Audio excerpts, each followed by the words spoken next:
మరో ఉద్దానంగా మారనున్న తిరువూరు నియోజకవర్గాన్ని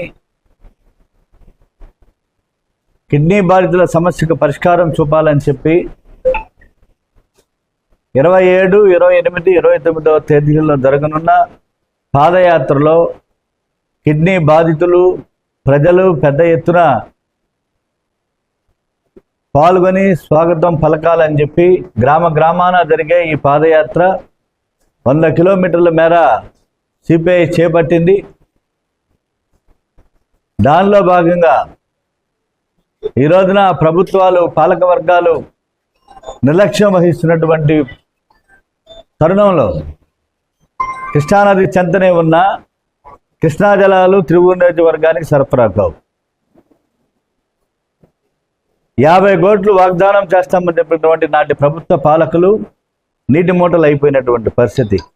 కేవలం కంటినీటి తుడుపుగా కృష్ణానది నీళ్ళని ట్యాంకుల ద్వారా సరఫరా చేస్తూ ఆ ట్యాంకులలో చిరుకప్పలు విన్యాసం చేస్తూ ఉంటాయి, తోక చేపలు నాట్యమాడుతూ ఉంటాయి.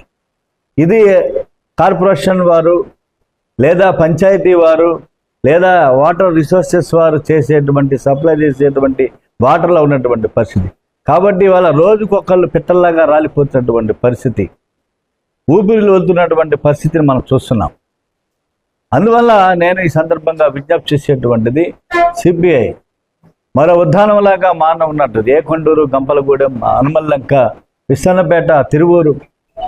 అందువల్ల రాబోయేటువంటి కాలంలో పెద్ద ఎత్తున ప్రజలను మరింత చైతన్యవంతం చేయటం ద్వారా పాలకుల మీద ఒత్తిడి తీసుకొచ్చేటువంటి కార్యక్రమాన్ని, ఈ పాదయాత్ర కార్యక్రమాన్ని చేపట్టాం.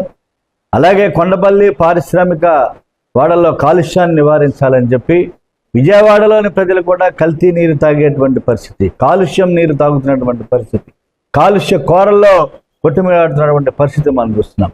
కాబట్టి ఈ రోజున ఈ పాత్రికేయ సమావేశం ద్వారా ఈ పాదయాత్ర జయప్రదానికి అందరూ తోడ్పడాలని చెప్పి 29వ తేదీన 27వ తారీఖు ఉదయం 9 గంటలకు ఖచ్చితంగా సిపిఐ రాష్ట్ర కార్యదర్శి రామకృష్ణ గారు పాదయాత్రను ప్రారంభిస్తారు. అలాగే లెనిన్ సెంటర్లో జరిగేటువంటి ముగింపు సభలో సిపిఐ జాతీయ సమితి కార్యదర్శి నారాయణ గారు, అలాగే సిపిఐ రాష్ట్ర కార్యదర్శి రామకృష్ణ గారు, సిపిఐ మరో జాతీయ సమితి కార్యదర్శి మాజీ రాజ్యసభ సభ్యులు అజిత్ బాషా గారు తదితరులు పాల్గొంటారు. 4 గంటలకి కలెక్టర్ తోటి బాధితులతోటి ములాఖత్ కార్యక్రమం ఉంటుంది. తర్వాత బహిరంగ సభ లెనిన్ సెంటర్లో జరుగుతుంది. ఈ కార్యక్రమాలని ప్రజల ద్వారా, పాత్రికేయ ప్రపంచం ద్వారా పాదయాత్ర జయప్రదానికి అన్ని రాజకీయ పార్టీల వారు అందరూ కూడా సంఘీభావాన్ని ప్రకటించి మద్దతు తెలియజేయవలసిందిగా, కిడ్నీ బాధితుల సమస్యల పరిష్కారం కోసం జరిగేటువంటి ఈ పాదయాత్రలో ప్రజలందరూ భాగస్వాములు కావాల్సిందిగా కోరుతున్నాం.